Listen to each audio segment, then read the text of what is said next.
Let's begin with a very interesting and new chapter जो हम कर चुके हैं पहले, but then we'll redo that particular chapter. ठीक है, हम पहले जो पढ़े थे फाउंडेशन में, that was very basic and most of you guys were not present.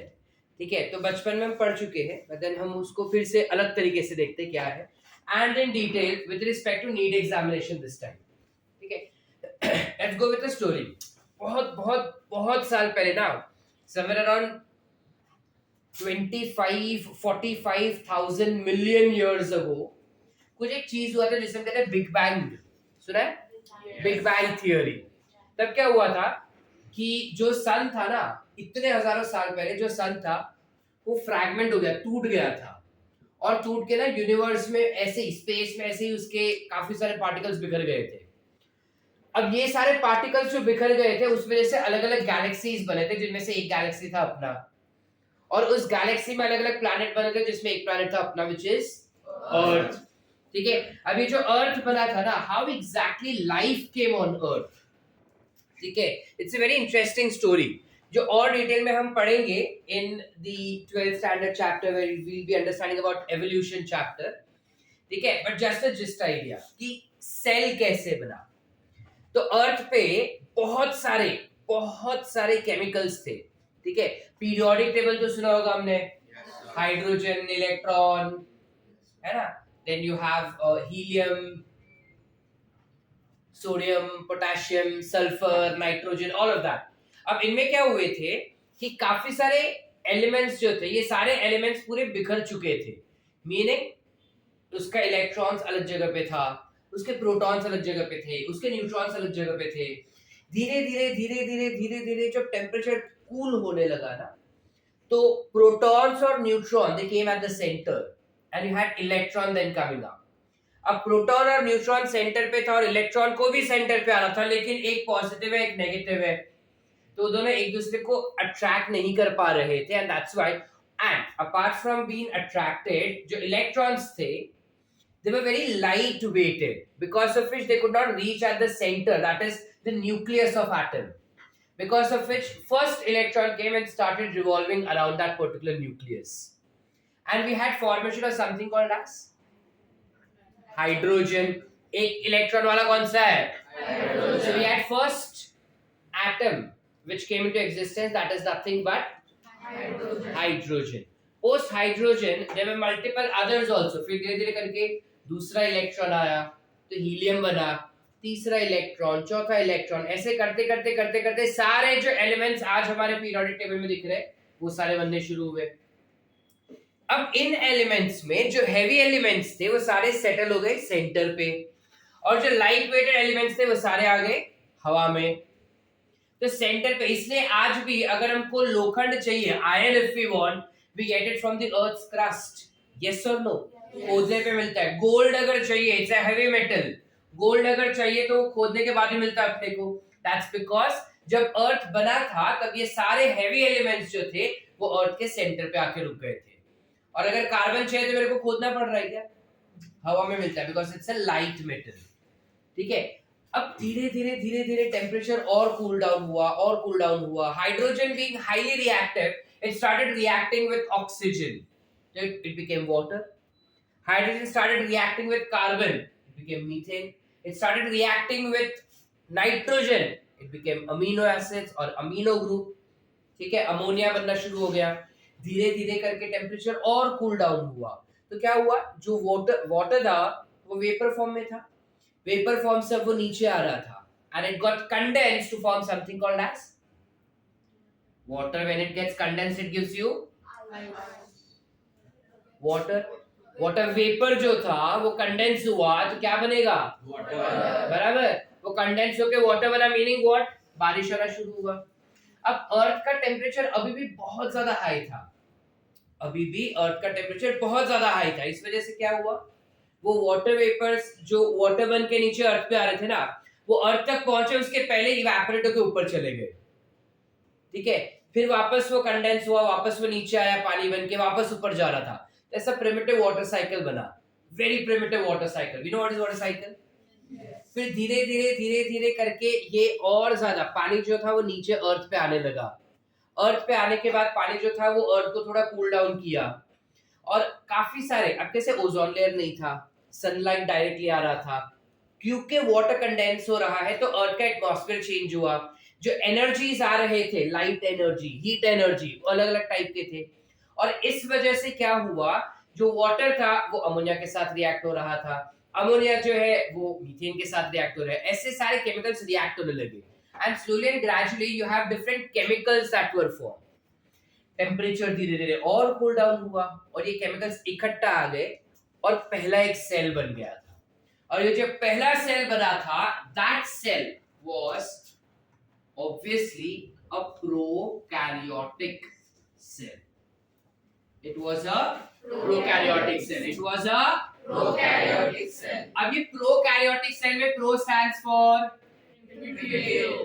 जोर से primitive. And caryon stands for nucleus. Caryon stands for nucleus. So when I say it's a prokaryotic cell, that means it has a very primitive type of nucleus. यानी क्या होता है sir, बहुत ही primitive type का nucleus, यानी कि इनके nucleus के आसपास मेम्ब्रेन नहीं था, इसलिए हम इसे कहते हैं कि ये बहुत primitive type of nucleus रखता है, और इसका सेल का नाम भी उसी के बेसिस पर रख दिया, prokaryotic cell. Are we clear? Yes. Did you understand? Yes. Any doubts? No. अब ये प्रोकैरियोटिक सेल्स जो बने थे वो सबसे पहले डिस्कवर किसने किया, करते हैं कि नहीं, गलत है।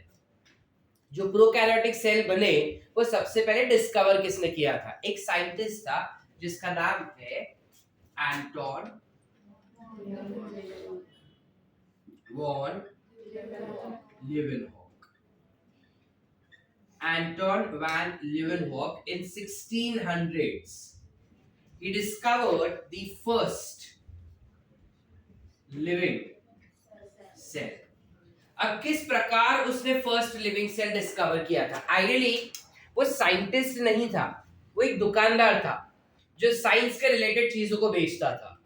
अब उसने ना माइक्रोस्कोप देखा, लेकिन उसको खरीदने का पैसा नहीं था उसके पास, और पैसा ना होने की वजह से उसने क्या किया, ये माइक्रोस्कोप खुद ही बनाया, और बनाने के बाद वो सारी चीजें उसके अंदर ऑब्जर्व करने लगा।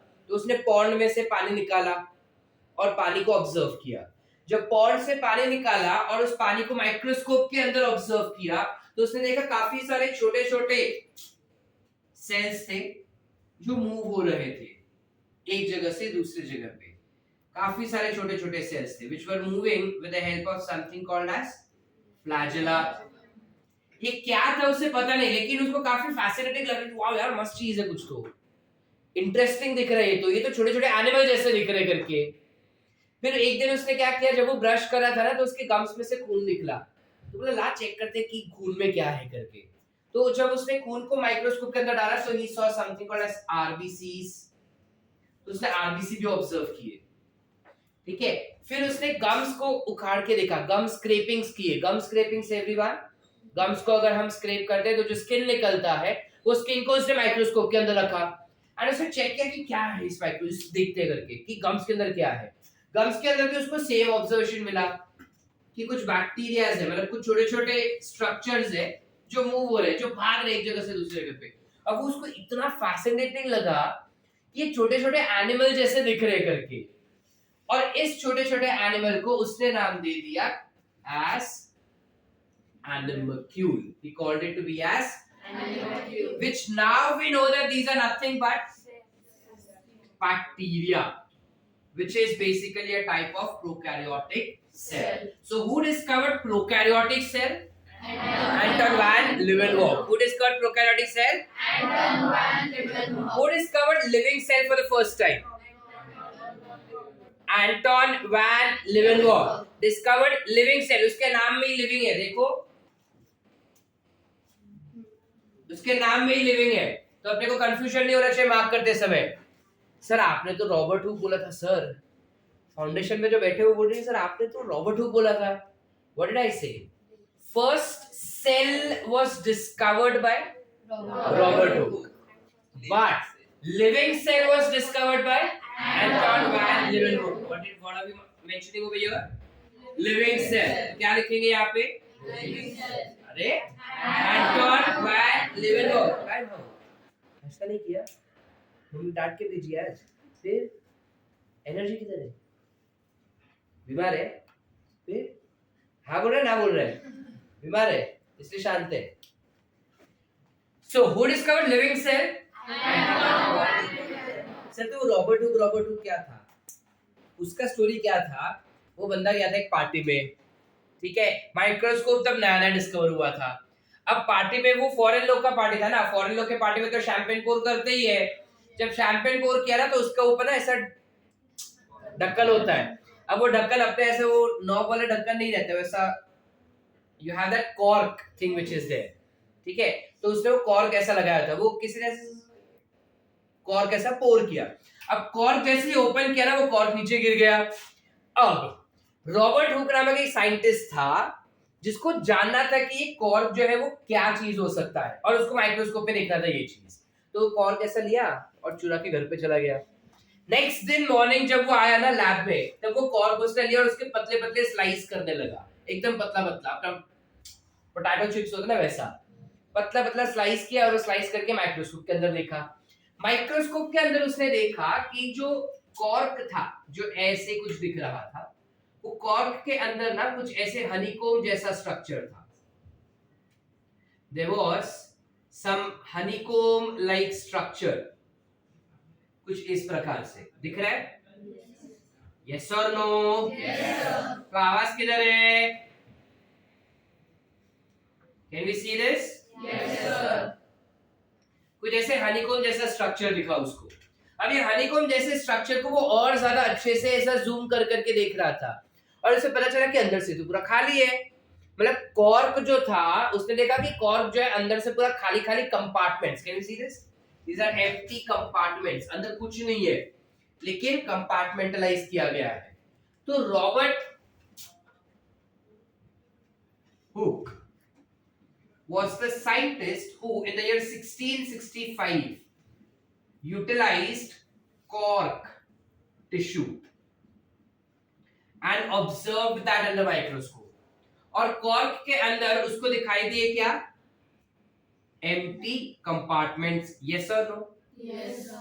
empty compartments जब उसने देखे इसके अंदर, तब वो सोचने लगा कि ये एम्प्टी कंपार्टमेंट्स क्या हो सकते हैं। तो उसने ना इसको कंपेयर किया टू मॉन्क्स रूम। मॉन्क समझता है? साधु संत। साधु संत के जो रूम होता है ना, उसके अंदर कुछ नहीं होता। साधु संत का रूम हमेशा खाली होता है, अंदर से खाली एक ऐसा चार दीवार रहते हैं बस। तो इसने देखा कि ये भी कुछ वैसा ही है। अब वो साधु संत के जो रूम होता है ना, उसको कहते हैं सेल्यूला। क्या कहते हैं? सेल्यूला। तो इसने क्या बोला कि ये जो एम्प्टी कंपार्टमेंट्स है ना, those are nothing but cellula. What did he call it as? Cellula. जो बाद में धीरे धीरे और सारे लोग पढ़ने लगे और उन्होंने इस सेल्यूला को कन्वर्ट कर दिया into cell. So first cell was discovered by Robert Hooke. Discovered by Robert Hooke. कौन? Robert Hooke. क्या प्राची? एटीपी बचा रही है, बगला बना रहे एटीपी का। कौन किया? Robert Hooke. कौन किया? Robert Hooke. रॉबर्ट हुक ने क्या डिस्कवर किया? क्या डिस्कवर किया? और लिविंग सेल किसने किया?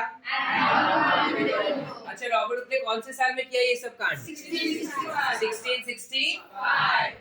करेक्ट? यस और नो? अभी अनुष्का पूछ रही है आपको कैसे पता? आपको कैसे पता कि डिस्कवरी ऐसे ही हुआ था सेल का? क्योंकि ये हमको खुद रॉबर्ट हुक ने बताया। रॉबर्ट हुक ने एक बुक लिखा था। This particular term was mentioned in a book which was written by Robert Hooke. Robert Hooke ने खुद ने ही एक बुक लिखा था और उस बुक में उसने मेंशन किया सेल्यूला के बारे में। उस बुक का नाम क्या है? Very good, you call it as micrographia. NEET में एक बार ये आ चुका है। इस बुक का नाम क्या है? माइक्रोग्राफिया। एनसीईआरटी में नहीं दिया है ये चीज, ठीक है, बट नीट में एक बार ही पूछा गया था, बहुत पहले 2012-2011 में पूछा था। तब नीट नहीं हुआ करता था, उसका नाम एआईपीएमटी हुआ करता था। एआईपीएमटी पता है? सुना है? नहीं सुना है? जाने दो, कोई फर्क नहीं पड़ता, अपने को नीट से पता, ठीक है। नीट जैसा ही हुआ करता था, बट तब थोड़ा एक्स्ट्रा कंटेंट भी पूछ लेते थे, ठीक है। अब सिर्फ एनसीईआरटी से पूछते हैं। So you have micrographia. Shamni, I give you time to right.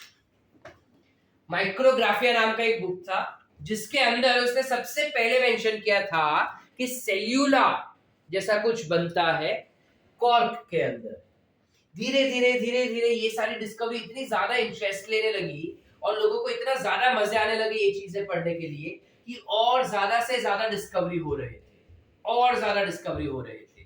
फिर in the year somewhere around 1831, यानी काफी साल बाद हो गया, almost 150 years 200 years later we are discussing here. So इतने बहुत सारे साल बाद एक साइंटिस्ट था जिसका नाम था रॉबर्ट ब्राउन। रॉबर्ट ब्राउन ने देखा कि जो लिविंग सेल्स होते हैं ना, उन लिविंग सेल्स के सेंटर में there is some structure which is present, and that some structure which is present at the centre of living cell is called as nucleus. कोई भी चीज सेंटर पे होगा उसे हम कह देते हैं न्यूक्लियस। बेसिक केमिस्ट्री, कोई भी चीज सेंटर पे होगा उसे हम कह देंगे न्यूक्लियस। अब क्योंकि ये स्ट्रक्चर जो था वो काफी डेंस था और सेंट्रली लोकेटेड था, इसलिए हमने उसको कह दिया nucleus. Are we clear? Any doubts? पक्का? अब हमने क्या बोला कि काफी सारे साइंटिस्ट स्टडी कर रहे थे, so there were too many scientists who were studying cell and wanted to know कि ये सेल एग्जैक्टली है क्या, किस तरीके से काम करता है, ठीक है, उसके अंदर क्या क्या दिख सकता है हमको। तो जैसे जैसे माइक्रोस्कोप में एडवांस लेवल आते गए कि पहले सिंपल माइक्रोस्कोप हुआ करते थे, फिर कंपाउंड माइक्रोस्कोप आए, फिर इलेक्ट्रॉन माइक्रोस्कोप आए, फेस कॉन्ट्रास्ट माइक्रोस्कोप आया, so there are lot of microscopes which are getting advanced day by day. तो जो ये एडवांसमेंट हो रहा था वैसे वैसे हमको पता चला कि सेल के अंदर सिर्फ न्यूक्लियस और सेल मेम्ब्रेन और सेल वॉल नहीं होता, और भी बहुत सारी चीजें होती है, ठीक है। अब धीरे धीरे जब ये स्टडी हो रहा था तब दो साइंटिस्ट थे, एक जिसका नाम था स्क्लीडन, एक साइंटिस्ट का नाम था Schleiden which is Matheus Schleiden. पूरा लिख दूं?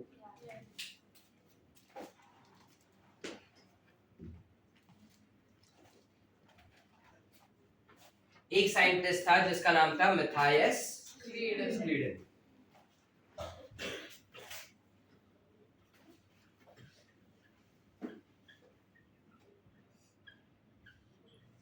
ये मैथियस स्क्लीडन जो था, नाम देखो, मैथियस मेथी जैसा साउंड करता है ना, इसलिए ये था botanist. He was a botanist। किधर रहता था ये? जर्मनी में। नाम तो सुना होगा, जर्मनी में रहता था। So he was a German botanist। ठीक है, नाम से हमको पता चल सकता है कि उसका काम क्या था। नाम क्या है? मैथियस। तो क्या काम होगा? बॉटनिस्ट, बिकॉज मैथियस यानी मेथी नहीं होता, मैथियस यानी मेथी नहीं होता, हम वैसे याद रखेंगे, ठीक है। मैथियस यानी मेथी, मेथी यानी बॉटनी, तो ये हो गया बॉटनिस्ट। तो ये जो बॉटनिस्ट था ना, वो प्लांट्स के हर एक अलग अलग पार्ट को लेना था। कभी लीफ को लिया किसी प्लांट के, किसी प्लांट के स्टेम को लिया, किसी प्लांट के रूट को लिया, किसी प्लांट के फ्रूट को लिया, किसी प्लांट के फ्लावर को लिया, फ्लावर के पार्ट्स को लिया, और इन सारे पार्ट्स को वो माइक्रोस्कोप के अंदर डाल डाल के देख रहा था। और उसने नोटिस किया कि जितने भी प्लांट्स तुम उठाओ, उस प्लांट का कौन सा भी पार्ट उठाओ, वो सारे के सारे पार्ट्स जो है वो सेल से ही बने हैं। So he came to a conclusion that all plants are composed of cells। यानी हर एक प्लांट्स के जो बेसिक स्ट्रक्चरल यूनिट होता है वो होता है सेल्स। स्ट्रक्चरल यूनिट यानी क्या आदित्य? कि अगर हमें बिल्डिंग बनाना है तो हम ईंट लगा के बनाते हैं, घर बनाना है तो हम ईंट लगा के बनाते हैं। तो वो पूरे बिल्डिंग का बेसिक पॉइंट क्या हुआ? ईंट। भिंत झाली ना, भिंत, वीट, बरोबर? Yes or no?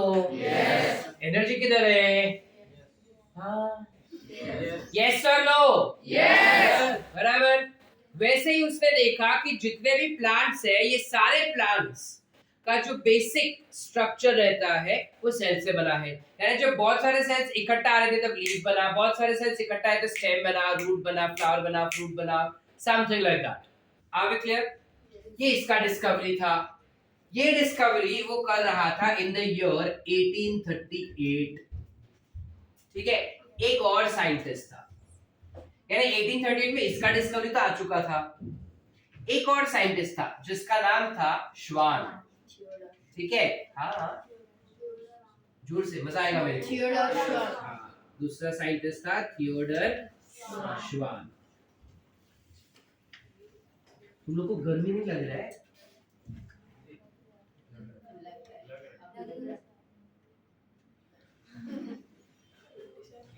इसका रिमोट इधर ही है।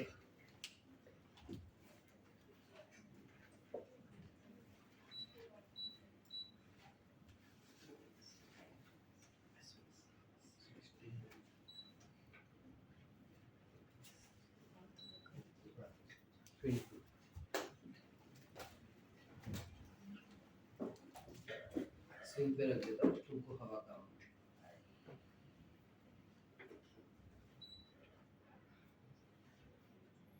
ठीक है, तो सिर्फ तुम्हारे पे हवा नहीं रहेगा। सो थियोडर श्वान, श्वान यानी स्वान। स्वान क्या होता है? एनिमल है ना। स्वान देखा है? बतख इज डक, नॉट श्वान। श्वान एक बर्ड है, एक्वेटिक बर्ड है जो पानी में तैरता है। अब वो बर्ड है ना, तो एनिमल हुआ ना, तो ये इसके नाम में एनिमल आ गया, तो ये क्या होगा? एनिमोलॉजिस्ट। बीमारी तेरे सर पे चढ़ गई बेटा। यू कॉल इट एज किस प्रकार का जूलॉजिस्ट? बुरा zoologist, British. He was a Britisher, वही जिसने हम पे रूल किया। He was a British zoologist. He was a British zoologist. नाम क्या है?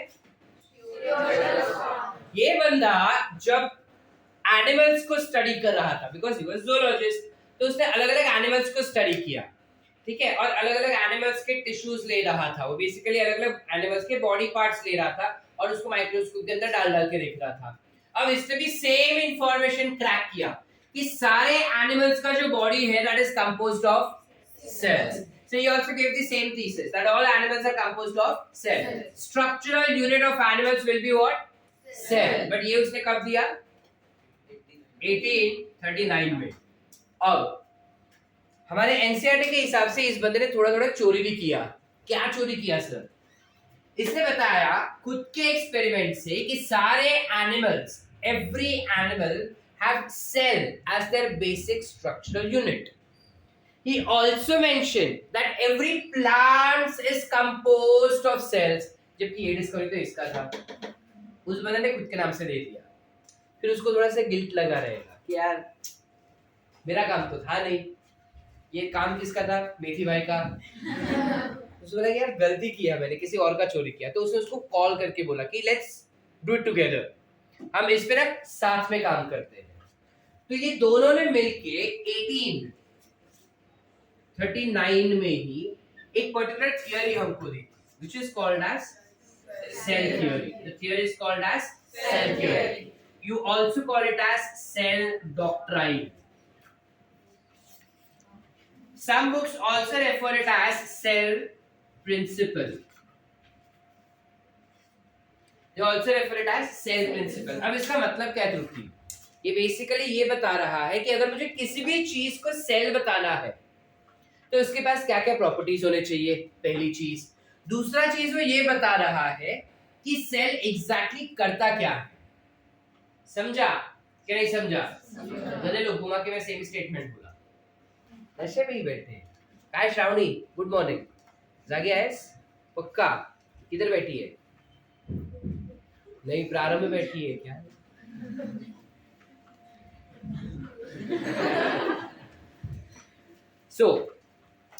इन दोनों ने मिलके एक सेल डॉक्ट्राइन दिया जहां पे उसने बताया that all living organisms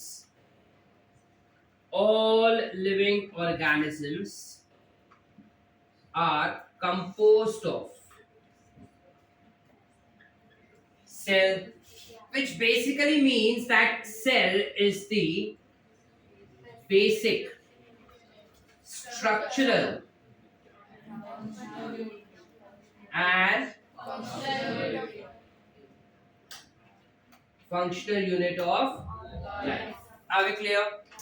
Yes or no? Yes. आसान। तो ये पहला चीज उसने डिस्कवर किया और उन्होंने पूरा सेल डॉक्ट्राइन डाल दिया। इसके बाद धीरे धीरे जैसे डिस्कवरी होते गई वैसे वैसे एक चीज ऐड होते गया था। ठीक है, अब जब ये एक एक चीज ऐड हो रहा था तो उस एडिशंस में क्या क्या नए नए चीज आए, तो उसमें बताया गया कि सेल के पास न्यूक्लियस होता है, जो ऑलरेडी बता चुके हैं हम। ठीक है, फिर बताया था कि सेल के पास जो न्यूक्लियस होता है उसके अंदर क्रोमोसोम्स होते हैं जिसके अंदर डीएनए होता है। फिर बताया था कि वो डीएनए जो होता है वो जेनेटिक मटेरियल होता है। फिर बताया था कि जो सेल होता है उसके पर्टिकुलर शेप्स हो सकते हैं। ठीक है, स्पेसिफिक टाइप के शेप्स हो सकते हैं, ये बताया था। फिर धीरे धीरे बताया कि जो सेल होता है उसके पास एक स्पेशल प्रॉपर्टी हो सकता है जिसे कहते हैं टोटिपोटेंसी। Very interesting concept. उसने बताया कि सेल के पास एक प्रॉपर्टी होता है जिसे कहते हैं totipotency. Now what exactly do we understand by the term totipotency? Funny name. काय असतो ओमकार टोटिपोटेंसी मध्ये? जब कभी भी किसी भी सेल के पास अगर ये प्रॉपर्टी है कि एक सेल से पूरा ऑर्गेनिज्म बना सके तो उस प्रॉपर्टी को हम कहते हैं totipotency. A cell which has capability to develop an entire organism. When cell develops an entire organism, then you call it as totipotency. And the cell is called as totipotent cells. Are we clear? Yes. Did we understand? Yes. Everyone? Yes. Any doubts? No. पक्की बात? Yes. क्या होता है totipotency? क्या होता है doctor मैत्री? What do you understand by totipotency?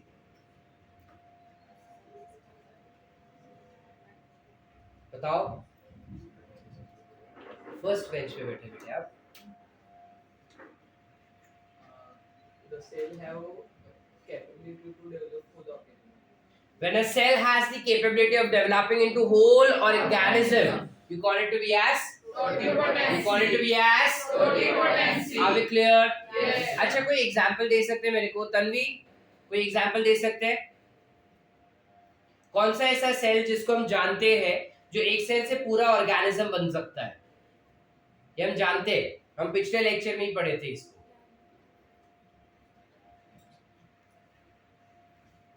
Yes, Dr. Maitre. Stem cells.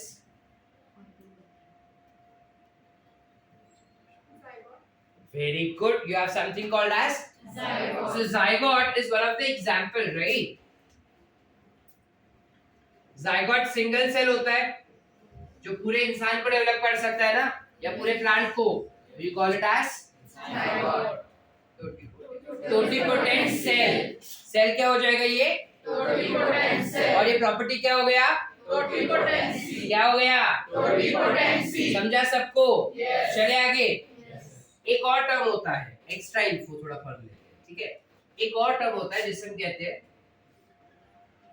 प्लूरिपोटेंसी। Now what exactly is pluripotency? Pluripotency का अर्थ थोड़ा सा माइनर वर्जन। सेल जो होता है वो पूरा ऑर्गेनिज्म नहीं बना पाता, लेकिन वो पूरा ऑर्गन सिस्टम जरूर बना लेता है।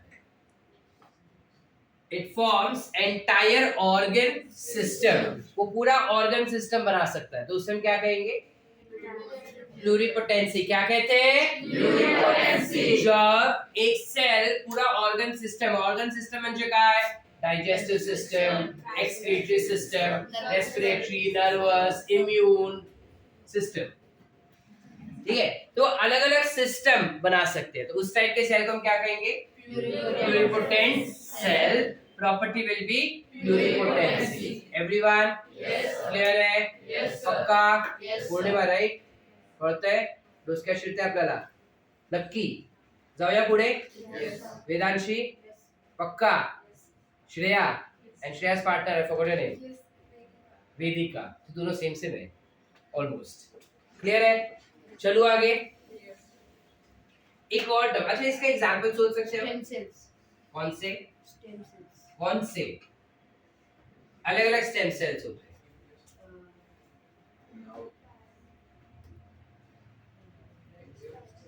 Embryonic stem cells. You have embryonic stem cells which can develop a whole new organ system. Adult stem cells cannot develop entire organ system. मतलब अगर मेरा digestive system खराब हो गया है तो मैं स्टेम सेल निकाल के मेरा डाइजेस्टिव सिस्टम नहीं बना सकता, बट हाँ मैं स्टमक बना सकता हूँ, मैं लिवर बना सकता हूँ, मैं किडनी बनवा सकता हूँ from adult stem cell.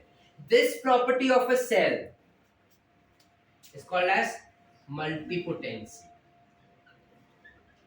You call it to be as multipotency. As the multipotency, जब सेल से ऑर्गन सिस्टम नहीं बनेगा लेकिन ऑर्गन बन जाता है, so that becomes what? ठीक है, एग्जाम्पल क्या हो जाएगा? अडल्ट स्टेम सेल्स कहने से बोन मैरो स्टेम सेल्स लाते हैं.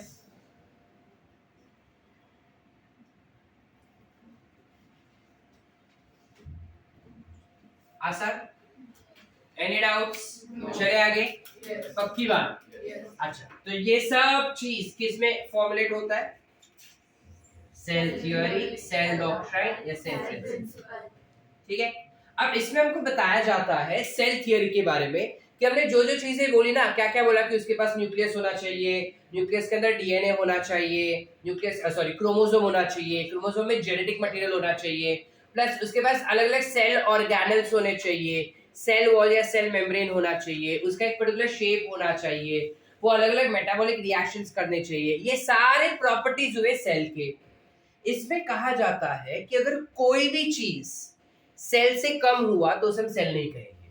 यानी कि सेल थियरी में जितने जितने अलग अलग एस्पेक्ट्स लिखे गए थे, जितके ही वेगवेगळे एस्पेक्ट्स होते, म्हणजे त्यात न्यूक्लियस हवे, तो रेस्पायर करायला हवे, तो डायजेस्ट करायला हवे, त्याला एक्सक्रीशन सुद्धा तो करायला हवे, हे सगळे वेगवेगळे प्रोसेसेस जे आपण सेल मध्ये पाहतोय, जर त्या प्रोसेसेस मध्ये कोणताही प्रोसेस नसेल किंवा कोणताही स्ट्रक्चर आपल्याला सेल मध्ये नाही दिसलं तर त्या सेलला आपण सेल नाहीच म्हणू शकत.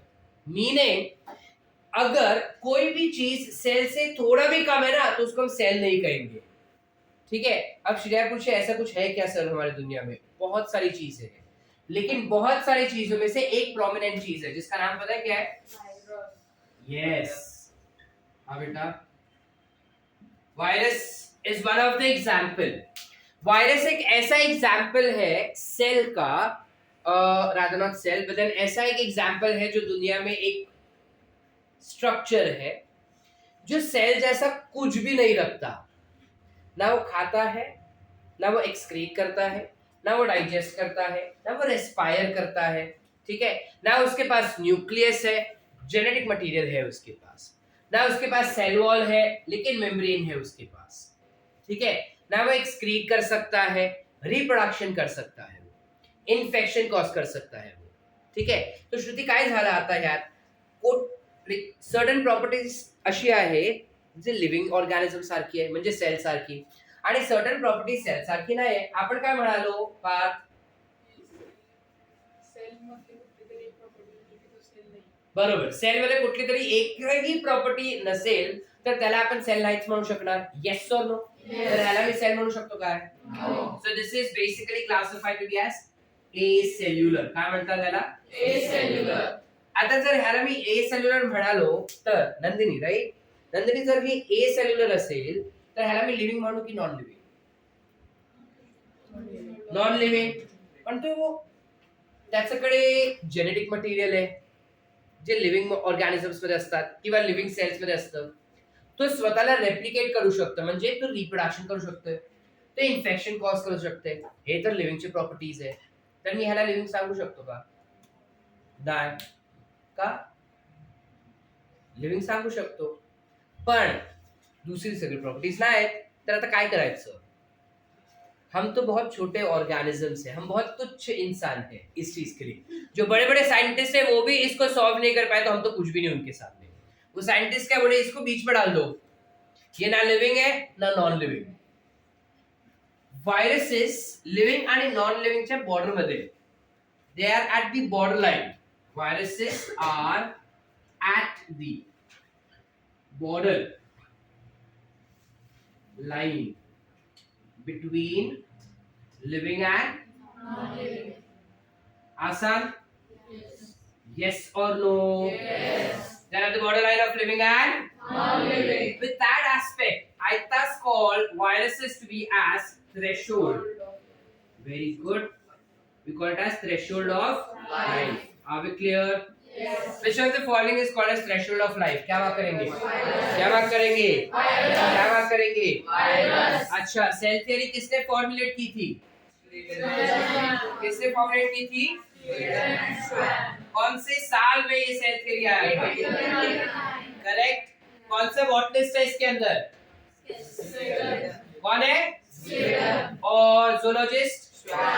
सेल कब डिस्कवर हुआ था? 65. कौन से साल में? किसने किया? और बैक्टीरिया किसने डिस्कवर किया?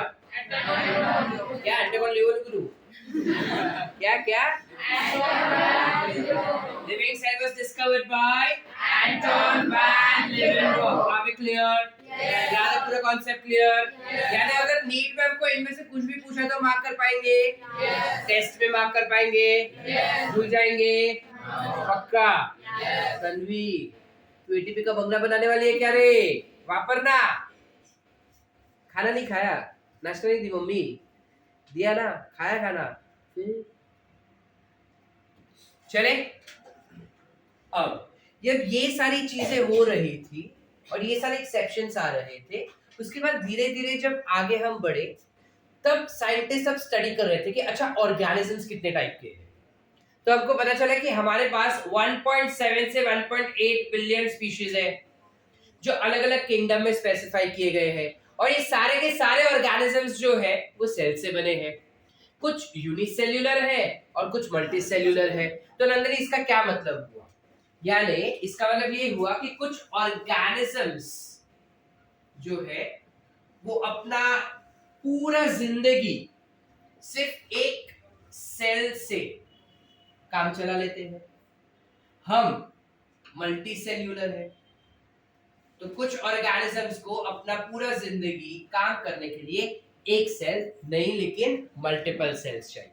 यस और नो? यस. तो जब हम यूनिसेल्युलर को देखें, when we talk about unicellular organisms, like for example bacteria को छोड़ दो और क्या? You have amoeba और कुछ पैरामीशियम, yeast, etc.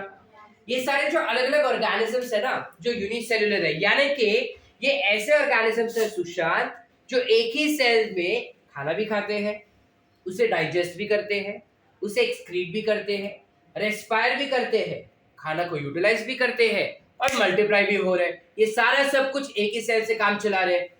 यस और नो? यस. यानी कि इससे हमें ये क्लियर कट पता चलता है कि अगर किसी मल्टी सेलुलर ऑर्गेनिज्म को काम करना है ना तो ये सिंगल सेल का काम करना बहुत ही ज्यादा जरूरी है.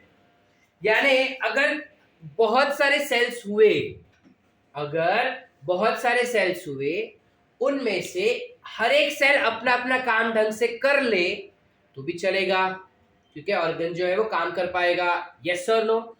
Meaning cells are not just the structural unit but also the functional unit. Are we clear? Yes. Did you understand? Yes. Or not? Meaning जो सेल्स होता है वो इंडिपेंडेंटली एग्जिस्ट कर सकता है, उसको जरूरत नहीं है किसी भी चीजों की या किसी भी दूसरे बड़े चीज की. अंडरस्टूड और not everyone? With that reason जब हम थोड़ा और डिटेल देखें तब हमने पाया कि जो सेल्स होते हैं यूनिसेल्युलर हो या मल्टीसेल्युलर हो, ये दो टाइप के हो सकते हैं. एक होता है प्रोकैरियोटिक सेल जो हम ऑलरेडी लिख चुके हैं और दूसरा होता है eukaryotic cell. Are we clear? Yes. Everyone? Yes. Any doubt so far? No. सारा सब कुछ क्लियर? Yes. पक्का? कुछ लिखना है बोर्ड से? अच्छा, चैप्टर का नाम क्या है? What's the name of chapter, Sudha? Cells are unit of life. This few chapters that we are starting up right now, जो यूनिट हम स्टार्ट कर रहे हैं फिलहाल एनसीईआरटी का, माइंड यू इस यूनिट को अगर तुम ढंग से पढ़ लिए ना और समझ लिए क्लासरूम में तो तुम्हारा 11th 12th बहुत ही स्मूथ जाएगा, बिकॉज इन्हीं चैप्टर्स में से काफी सारे कॉन्सेप्ट्स तुमको आगे हेल्प करने वाले हैं. So if you understand these few chapters you understand maximum concepts of your 11th and 12th standard. ठीक है? सो मेक श्योर ये कॉन्सेप्ट आप अच्छे से पढ़ भी ले और समझ भी ले. ठीक है?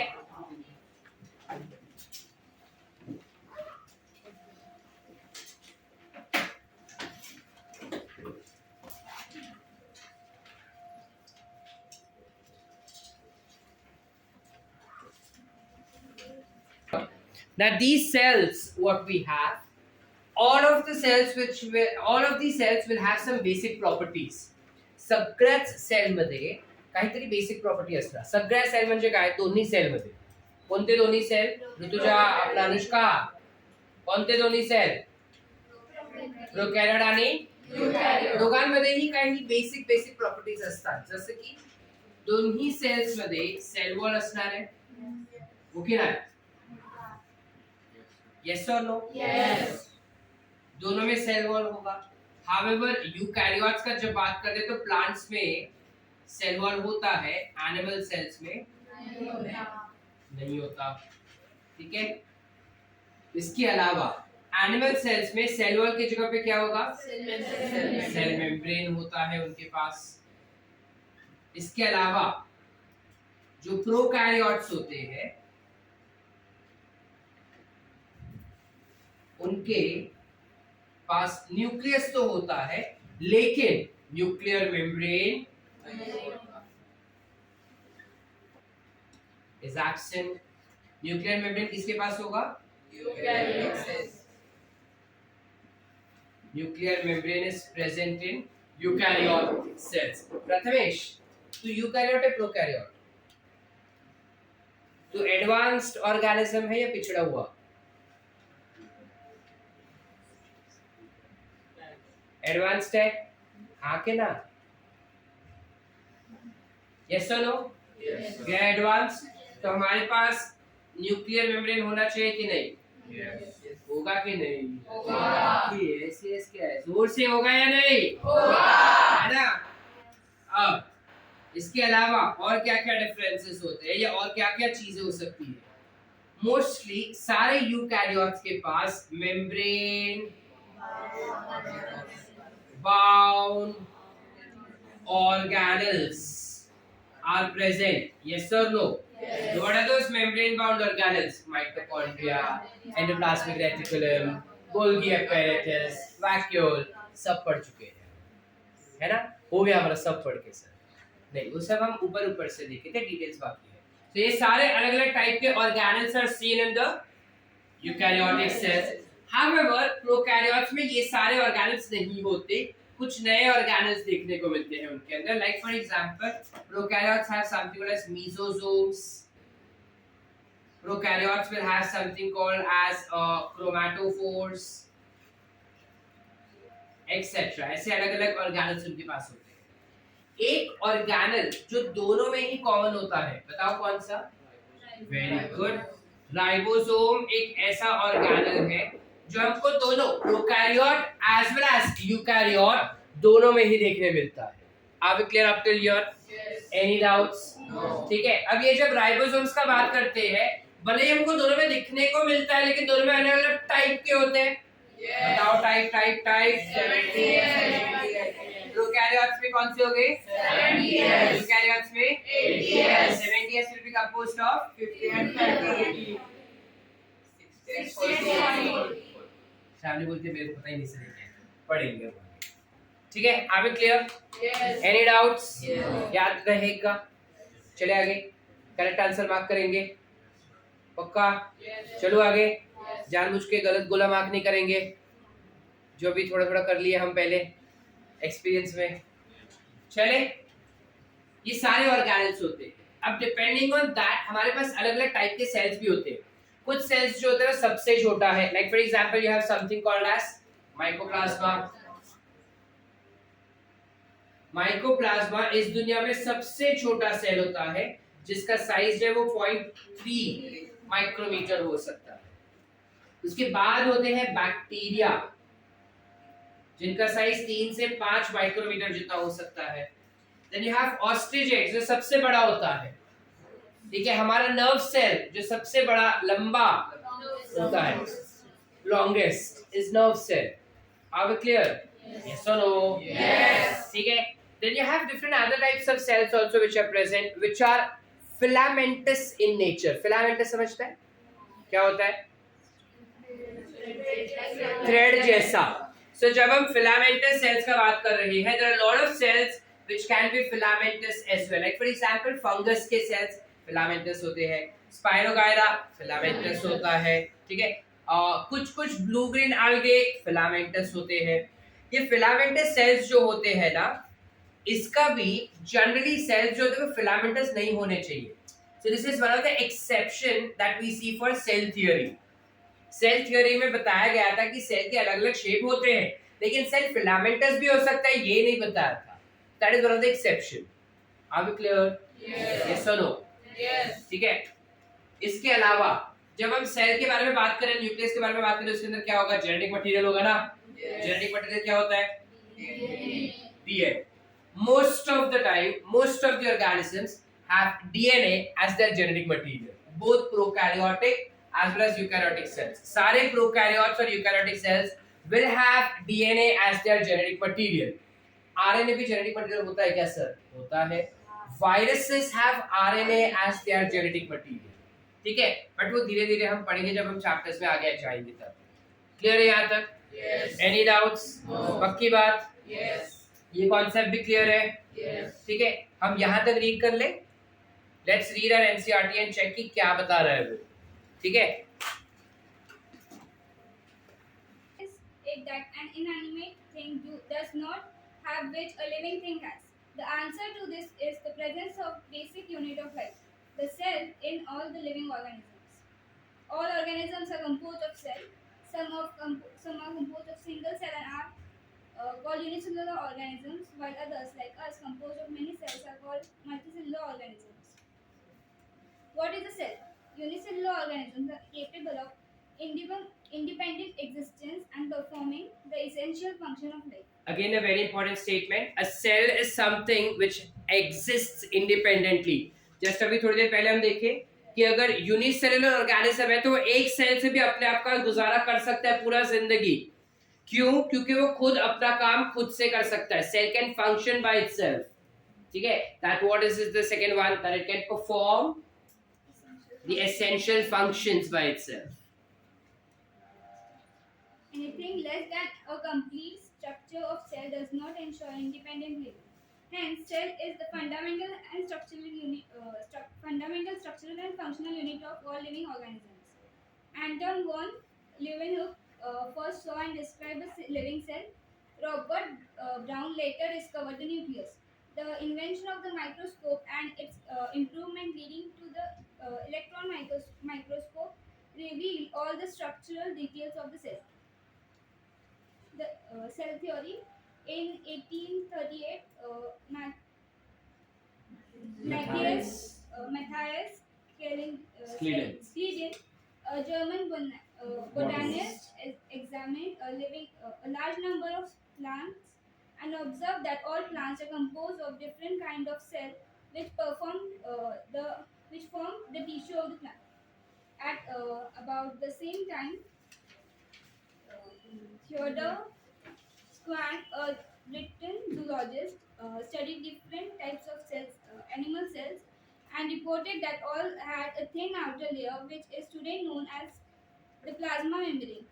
He also concluded, based on the studies on plant tissue, that the presence of cell wall is a unique character of the plant cells. On the basis of this, Schwann proposed the hypothesis that the bodies of animals and plants are composed of cell and products of cell. Agreed. जो हमने बोला था चोरी का माल किया था actually किसने? Schleiden ने। कि सारे प्लांट्स जो है वो सेल से बना है, बट इस बंदे ने भी अपने नाम से क्लेम कर दिया कि सारे एनिमल्स और प्लांट्स जो है वो सेल से बने हुए हैं। ठीक है, उनका रीड कर आगे का। नाउ विद दैट एस्पेक्ट ना एक और फाइट भी हुआ था स्क्लीडन और श्वान के बीच में कि सेल जो है वो ओरिजिनेट कैसे होता है।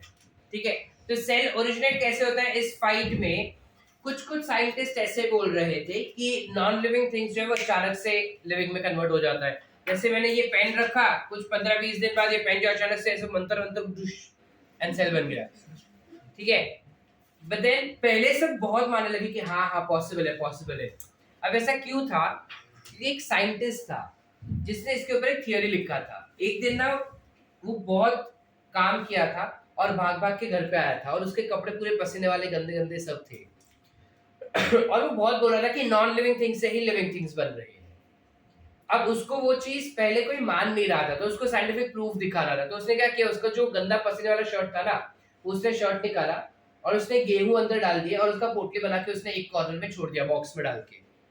कुछ दिनों बाद उसने देखा कि उसके अंदर चूहे के बच्चे निकल रहे। तो उसने बोला, देखा नॉन लिविंग थिंग से चूहे के बच्चे निकलेंगे नहीं।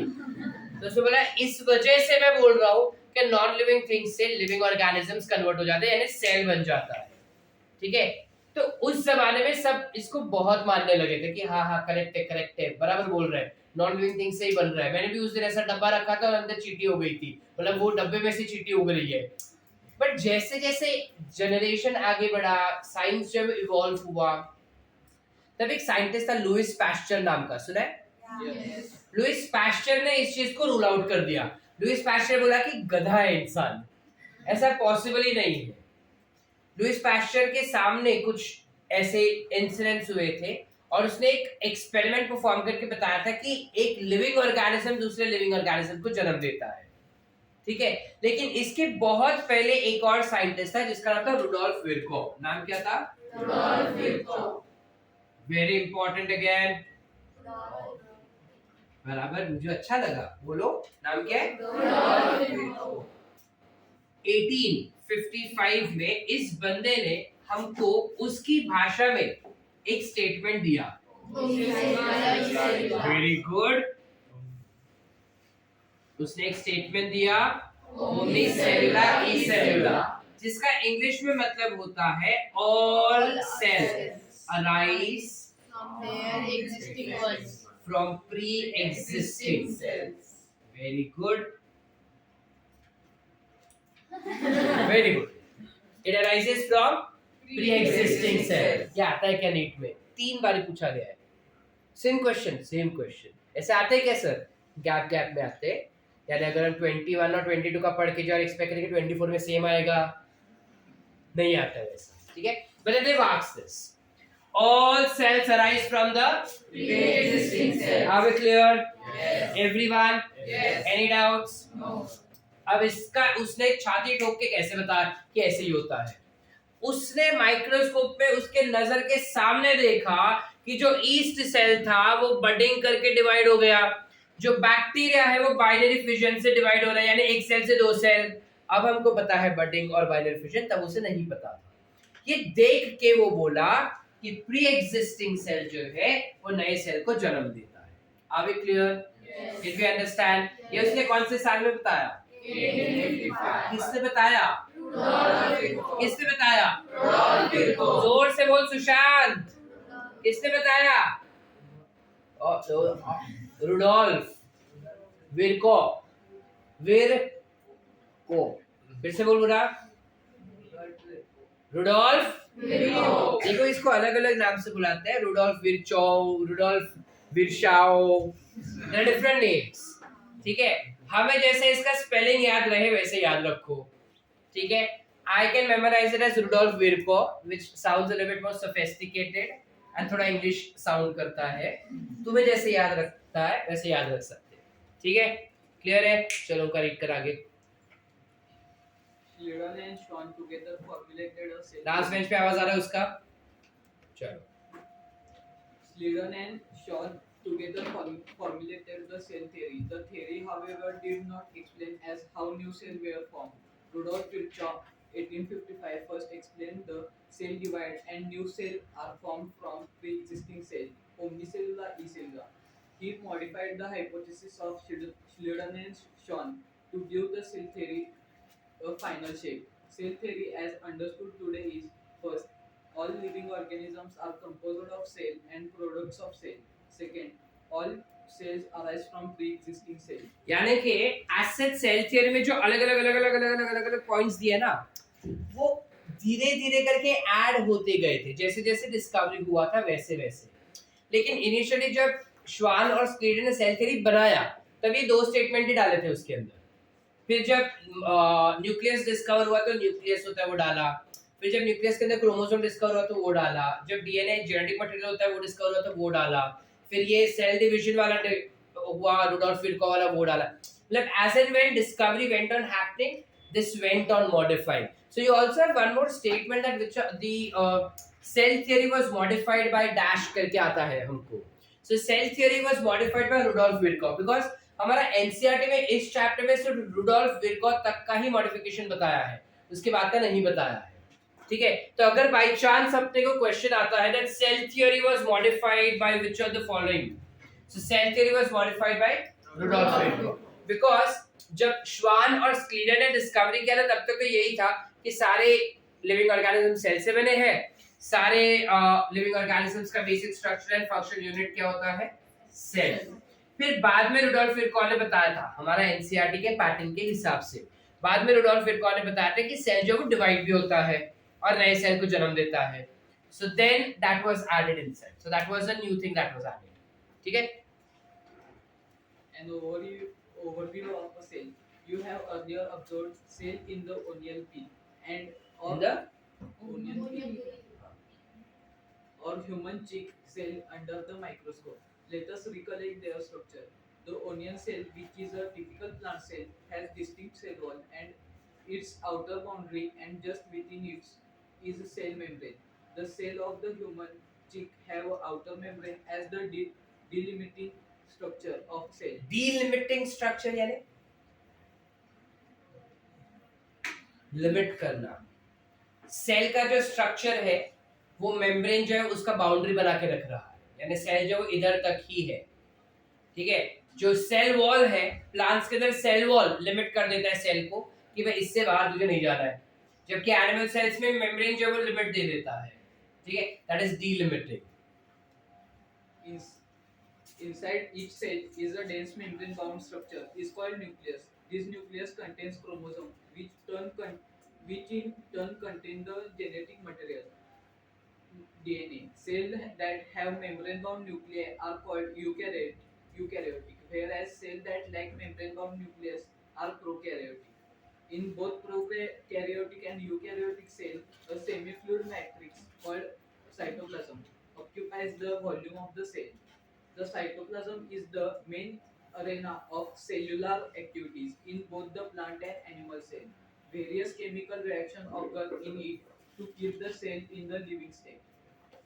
Besides the nucleus, eukaryotic cells have other membrane-bound distinct structures called organelles, like the endoplasmic reticulum, the Golgi complex, lysosome, mitochondria, microbodies, and vacuoles. The prokaryotic cells lack such membrane-bound organelles. Ribosomes are non-membrane-bound organelles found in the cells, both eukaryotic as well as prokaryotic. Within the cell, ribosomes are found not only in the cytoplasm but also within the two organelles, chloroplast in plant and mitochondria and anorexia. Animal cells contain another non-membrane bound organelle called centrosome, which helps in the cell division. These are all different organelles we will slowly and gradually understand within the chapter. सारा सब कुछ हम foundation में नहीं किए थे. ठीक है. Cells differ greatly in size, shape, and activities. For example, mycoplasma, the smallest cell, are only 0.3 micrometer in length, while bacteria could be 3 to 5 micrometer. The largest isolated single cell is egg of ostrich. Among multicellular organisms, human red blood cells are about 7 micrometer in diameter. Nerve cells are some of the largest cells. Cells also vary greatly in their shapes. They may be disc-like, polygonal, columnar, cuboid, thread-like, or even irregular. The shape of the cell may vary with the function of they perform. Are we clear? Any doubts? पक्की बात? हमारे पास notes है, open करो चलो फटाफट. Page number 3 पे आओ notes के.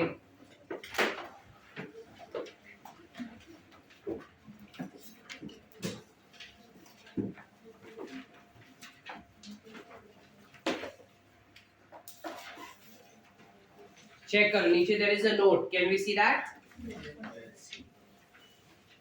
बात रीड करो नोट बेटा. Totipotency. कौन सा पोटेंसी? टोटी. It is the capacity or total months की total months. it is the capacity or the potential of living last bench पे सुनाई दे रहा है? definitely differentiate and divide to form any other type of cell and thereby a complete new organism. A cell is totipotent because it has the entire genetic information of the organism in its nucleus. Embryonic animal cells are totipotent and termed as stem cells. Stem cells have great medical applications, including cure for diseases. Are we clear? समझा कि नहीं समझा? नहीं समझा? मैं बताऊं क्या हुआ? क्या समझ गया? पक्का? टोटिपोटेंट सेल्स पूरे ऑर्गेनिज्म को इसलिए जन्म दे सकते हैं बिकॉज उसके जितने भी जीन्स है वो पूरे ऑर्गेनिजम्स को जन्म देने के लिए काफी है. ठीक है, अब उस हिसाब से अगर हम बताने जाएंगे तो हमारे बॉडी की जितने भी सेल्स है, ठीक है, प्राची, जितने भी, like if I take my leg का सेल्स या फिर मेरे हैंड के सेल्स, मेरे हेयर फॉलिकल्स के सेल्स, मेरे ब्रेन के सेल्स, उनमें जो न्यूक्लियस होता है, न्यूक्लियस के अंदर क्रोमोसोम्स होते हैं, क्रोमोसोम्स के अंदर डीएनए होगा, सबके अंदर पूरा का पूरा जेनेटिक इंफॉर्मेशन होता है. मीनिंग मेरे आईज के सेल्स में जो जीन्स है वही जीन मेरे हैंड्स में भी है, लेकिन मैं हैंड से देख सकता हूँ क्या? नहीं. दैट इज बिकॉज हाथ के अंदर देखने के जीन्स को हम बंद कर देते हैं. हम मतलब वो नेचुरली जब हम मम्मी के पेट में डेवलप हो रहे थे ना, तब वो उस प्रकार वो सेल मॉडिफाई हो रहा था. तो हर एक सेल जो हमारे आसपास दिखते हैं वो हमेशा अपने आप को मॉडिफाई करते हैं स्ट्रक्चर में और फंक्शन में. ठीक है, तो functions based on the location where they are and based on the functions the structure is developed accordingly. नहीं समझा? मेरे बॉडी में एक पर्टिकुलर सेल किस जगह पर लोकेटेड है उसके बेसिस पे उसका फंक्शन डिसाइड किया जाएगा और इसके फंक्शन के बेसिस पे उसका स्ट्रक्चर डिसाइड किया जाएगा. समझा कि नहीं समझा? Are we clear or not? So that's all with regarding the overview and gist idea about what the cell is, how the cell was discovered, what are the different types of cells is what we've studied for today. कल जब हम start करेंगे we'll start understanding about the prokaryotic cells in detail. I hope up till here the content is completely clear. Yes. Everyone? Yes. Any doubts? No. Trupti? Abbas? Pakka? Everyone clear? Yes. Vedanshi? Vedika? Last bench middle girl. Purva? Pakka? Sab clear? Purnima? Pakka? Mugda? Mrunali? Clear? Shraddha? All clear? Rutuja? Sorted? समृद्धि? मंदार? जाग रहा है? सब समझा? पक्का? तू mark नहीं करता है फिर ब्लड टेस्ट में? समझा कि नहीं समझा? पक्का? Is all clear? सबको सारा सब कुछ समझा? डू एक्सपेक्ट कि कल इतना रिवाइज करके आएंगे? ठीक है, so in tomorrow's lecture will go slightly more ahead and understand about the prokaryotic cells. ठीक है.